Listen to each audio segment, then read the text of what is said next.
l'objet, la pièce s'appelle Phi. Je l'ai réalisé avec Adeline, on était deux sur le projet. Moi je me suis occupé de la partie sonore, donc tout ce qui est la programmation des sons, le choix des fréquences qui tournent dans la pièce.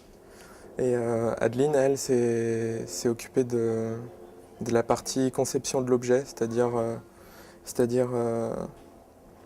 la forme en elle-même, tous les capteurs qui sont à l'intérieur, la programmation, la machinerie. La base du projet, c'était de travailler sur le vertige. Et pour ça, on a choisi des sons qui ont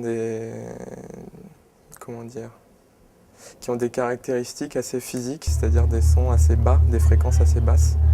On voulait vraiment que le son agisse sur le physique des gens. C'est pour ça qu'on les enferme un peu dans les lunettes, dans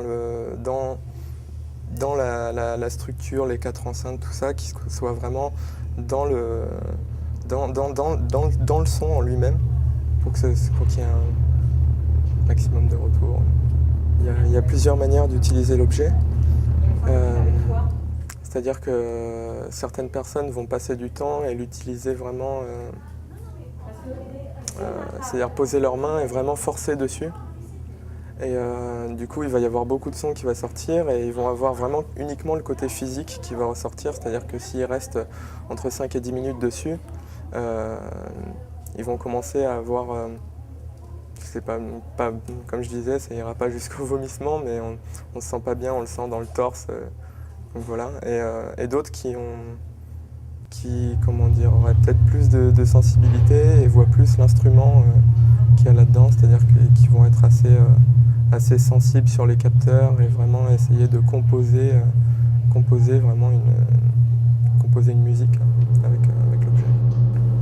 Je pense que c'est super intéressant de se confronter à un véritable public, quelqu'un qui ne nous connaît pas, qui ne sait pas du tout ce qu'on a fait, le temps qu'on a bossé dessus, tout ça, qui arrive en partant de zéro et qui découvre vraiment pour cette occasion-là, l'Open Lab.